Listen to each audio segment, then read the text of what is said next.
Hi everyone, it's QuickyBaby and welcome back to World of Tanks, and today I'm going to talk about why I use terrible equipment on many of my medium tanks. Now, I've been berated within the World of Tanks community, at least by the elite players, for my choice of using a vision system and an exhaust on a few of my medium tanks. Now let me start by clarifying, there's a reason why you have not one, but two setups.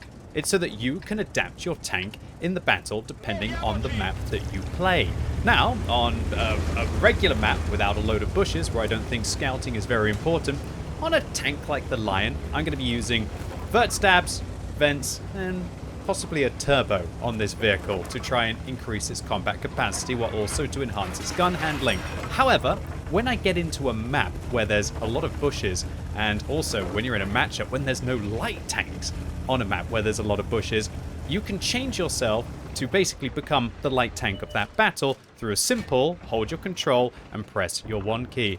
And then suddenly, because I'm using an exhaust and I have that extra camo, and because I'm using a vision system which will give me the edge against my opponents if they want to sit inside the bushes, and especially if they move inside the bush or they're moving into the bush, you can turn the engagement into your favor. And just like that at the start of this battle, we've got a Leopard crippled, we've managed to get an STB-1 to half health, and we're already applying pressure to the Leopard prototype. Now, this isn't going to be the play for everyone. It's going to be the play for people who know how vision mechanics work, for people who know what kind of positions light tanks should take themselves into, and to be able to kind of like live on the edge a little bit. Because you're definitely taking more of a risk than you would be in a light tank, which is fast, can be able to get out of trouble, and also just has that better innate camo, because you could always take an exhaust on a light tank, and because light tanks have the wonderful feature of having the same camo rating when they're moving as when they're stationary, it definitely helps out. Now, the other reason why you might not want to build like this is because, as you can see, then your gun handling becomes absolutely atrocious without vertical stabilizers on this vehicle, and now we're missing all of these kinds of shots. And so that's why you have two builds, because for every time, if you were to say only be able to have one build, I would never take a vision system, I would never take an exhaust, because on more traditional maps, you know, like your Ensk, your Himmelsdorf, your Rumberg, where it's really not about the vision, but more about getting your damage in against your opponents to be able to win through traditional means of being a medium tank damage dealer rather than being a pseudo damage dealer slash scout, then you would kind of cripple yourself, right? If you couldn't have that vert stabs with vents and maybe even the turbo build to be able to have your mobility, or even dropping the turbo to be able to improve the accuracy, because the Lions is pretty atrocious, as we can see here. However, I would thoroughly recommend for anyone out there who wants to try and achieve more marks of excellence, or maybe just have like an edge on certain maps in glass cannon medium tanks like the Lion, to consider using an exhaust and a vision system to be able to be that light tank and to be able to dictate the combat against your opponent. And especially later on in the battle, when the numbers start to thin out, where a traditional light tank becomes more valuable on the team.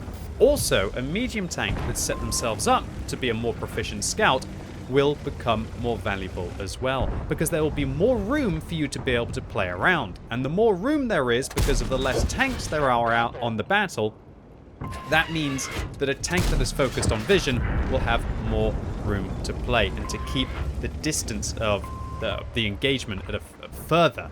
And then when it's further, then vision is more important. But this isn't just kind of damage that we're doing here. Here's one of the things that I want to highlight, and that is that a lot of this damage that you see me doing against the TVP, or against the Leopard in that case, to all intents and purposes, if we weren't using the exhaust, we would have been spotted and we would have had to fall back behind the ridge and not be able to deal it. Or, if we weren't using the vision system, maybe we wouldn't have been able to see our opponents in the first place, and then either our team wouldn't be shooting them, or more importantly, I wouldn't be shooting them either. And if you can't see your opponents, it doesn't matter how good your gun handling is if you're not going to be able to engage them in the first place. And within the first 4 minutes of this game, we're up to 5,600 combined, and I've managed to keep most of my hit points intact. And now this is the part of the battle where a build like this really comes alive, for all of the reasons that I just stated. There's more room to play, and when there's more room to play with less tanks, it's easier to be able to get isolation. However, I really don't like this play. I've kind of just poked up on the ridgeline, and to all intents and purposes, they could have been chars all the way down towards the south. Another thing to highlight is that without the turbo, my gosh, the reverse speed on the line becomes truly tragic, so be careful with that. Now, what kind of maps would I recommend using like an exhaust and a vision system on? Well, there are 3 maps that I would always do it on. Prokhorovka, Malinovka, and Moravanka. And then after that, there are, should we say, those are like the S-tier maps for playing with a vision system build on a medium tank. AK, any map where if you're in a light tank, you start rubbing your hands at the start of the battle. But I don't even know where that shell went against that char. That was ridiculous. But in addition to that, there are quite a few maps that a lot of people don't appreciate as also being fantastic. Now, I'm actually going to fire my... I was thinking about firing my emergency shell there in the line. You've got to be careful, though, because when you do, then you're going to have absolutely nothing left in the tank. But there are also quite a few maps where I would consider possibly going for an exhaust and a vision system build, even on a medium tank. You know, your kind of Fisherman's Bay maps. Or even possibly sometimes maps like Lakeville. When you get onto Lakeville, sometimes you want to have a little bit of an edge because if you're in a glass cannon medium tank and you want to be able to engage at decent distances. But really, that's more or less about it. I have this second build so I can be better on those 5 maps. Now, it doesn't really cost me anything apart from the base price of having a vision system and an exhaust on the vehicle, which I guess is 600,000 credits on a tier 10 tank if you're purchasing them hopefully at half price, which of course you're all purchasing them at half price, right? So the only other argument against building like this on a medium tank, at least your more sneaky medium tanks, is perhaps it would be better suited to have a more close quarters combat build. So maybe you could, instead of having the exhaust and the vision system for when you get on the sneaky maps, have your second build for customizing close quarters combat, where maybe hit points are more valuable. So there's 2 ways of looking at it. You have your generic build for, shall we say, the mid maps, the ones that don't have too many bushes, but also still have a fairly long-range engagement. And then there's 2 ways to specialize in World of Tanks. One is that you specialize towards the bushy maps, which is what I do with the vision system and the exhaust.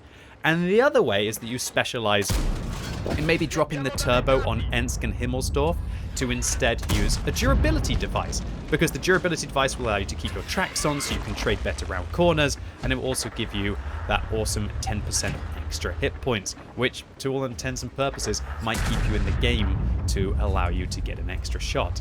And when you're working on margins on Himmelsdorf, 1 extra shot can be the difference between you getting your 3rd mark and you not getting your 3rd mark requirements on a tank. I believe the requirements on a Lion are something like about 4,800 as far as I can remember right now. So literally 1 extra shot in the Lion is kind of like about 7 or 8% of your entire requirement for the entire battle. You have to hit 12 shots. But, oh man, this is where just the exhaust... Look how close I can get to the Conqueror and the 60 TP without being spotted. And then, really, when you've got a vision system, if they're moving, sometimes you can even be able to see them through the bushes in this kind of a scenario, this kind of distance. And so, oh, we are just shredding this Conqueror right now. And it doesn't really matter now we're engaging at these kind of distances when we're stationary, whether we have a vert stab or not. Whereas previously, earlier on in the battle, it definitely did, and we were missing shots because of it. And if we had been having a vert stab, we would have probably been able to hit at least 1 or 2 more shells. But the question is that was the gain, shall we say, of having 1 or 2 more shells possibly hitting at the start of the battle, would that have been worth sacrificing not being able to spot all of the medium tanks at the start of the battle, and would it have been worth possibly getting spotted towards the latter part of the battle and maybe getting shot by the 60 TP?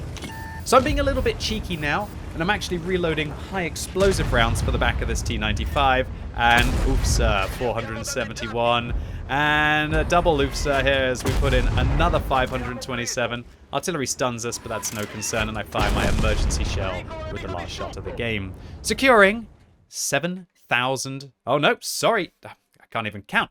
10,900 combined. And including the blind damage, this was actually 11,300 combined, getting us an ace tanker, Confederate, and a meaty profit. And I guess we didn't get the high caliber here for our 7,700 damage as we hit an ally due to dropping the vert stabs. So, oh no, I guess I screwed myself over. Probably a fluke, right? Well, let's do it again from the opposite side 3 days later. And we're going to do exactly the same thing. Once again, we've got into a game where there are no light tanks. So I'm going to take the exhaust and the vision system to make myself the light tank. And I'm going to hunt that mid-ridge. And currently, it's actually quite dangerous to hunt the mid-ridge when you spawn from the south. Because do you see how the mid-ridge here is actually 50 meters closer towards the northern team than it is towards the southern team? However, I believe next patch Wargaming are finally fixing this after the longest of times, so that now it's going to be a lot more approachable from the south. Once again, we've made our way into position, and we spotted out 3 light tanks, or sorry, 3 medium tanks, who are all just where they are. We managed to hit the first shell, hit the second, we're spotting out the TVP, and I don't want to fire quite yet. I'm going to wait, and I'm going to fire, and again, I don't know where that shell went against the TVP. All I can think is that maybe we hit the char, or maybe I'm just getting lots of ghost shells in my line here. Hopefully we can launch the shell over the ridgeline there. Unable quite to do so, but that's a TVP no more. And just like that, in the first, 1 minute and 15 seconds of this battle, we've done 3,200 combined. So it's a pretty darn good impact to get rid of an entire tier 10 medium tank and to shave off most of the hit points off like 2 other medium tanks. And it just keeps on going, really, with the bat chat. And that's because people don't expect the vision system. They just don't, and people don't expect an exhaust. If there's no light tank on the enemy team, they'll probably think, oh, this is going to be a really easy opportunity for me to just mess around in these bushes and be safe, right? That's where you need to, well, you don't need to, but it's, in my opinion, advisable to do so, to think about how you can best use all of the tools at your disposal. It's one of the big differences between the casual players and the players who achieve better win rates or achieve better damage per games, is that they're gaming the system in their favor. And when Wargaming give you tools which don't cost you any extra credits per battle, of course they cost you that initial investment for the credits for the second set of equipment, why wouldn't you use them to be able to make yourself more efficient on as many of the maps as possible? It's funny, recently I was talking to Wargaming, and they suggested that not many people are even using the second setup of equipment, which is bizarre to me, because it's absolutely revolutionized my ability to play in my tier 10 mediums with regards to getting marks of excellence. I think it's probably also helped my win ratio as well over the last year. But really, I've 3 marks more tier 10 tanks in the last year and a half than I think I ever have done in World of Tanks. And a lot of it comes down to just having different builds for different maps. And I think because a lot of the average World of Tanks players are not bothering to do this. I know it's expensive, I guess, with regards to credits, but even if you do it on just a couple of vehicles, even if you don't, I don't have Watt Plus. Well, I do have Watt Plus on my main account, but I don't use Watt Plus to demount all of the equipment. And as long as you buy it in bulk when it's at half price, it just sit there and it won't actually cost you anything extra, at least per battle, unlike, say, a premium consumable or using a directive to be able to gain an advantage. Now, I am using a directive here as well, and for all of you true pay-to-win players out there, there's another thing that you can do with this second build as well. On my primary build, I don't use a directive, but on my secondary build, what I do is I take the designated target directive as well. Now, it is expensive. It's 20,000 credits, or if you buy them at discount by purchasing them in bulk, it's 18,000 credits. You can get 10% off if you go into the store and you purchase 100 at the same time, but that's a very expensive way to play World of Tanks still. However, that will then improve your designated target by double. And I think because designated target is actually affected by crew skills, it's something like between about 2 and 2.5 seconds. So if you double that, it's going to be between 4 and 5 seconds extra spotted time. And that can really mess with a player's mental, because they think, okay, I've been spotted, I fall back behind the ridgeline, now I count 10 seconds before I can go up and fire again. But if somebody's using designated target, and especially the directive, on a map like this, they can pop up after 12 and still be spotted for 2 or 3 seconds, which can, well, you know what the result is going to be. They are going to get absolutely shut down.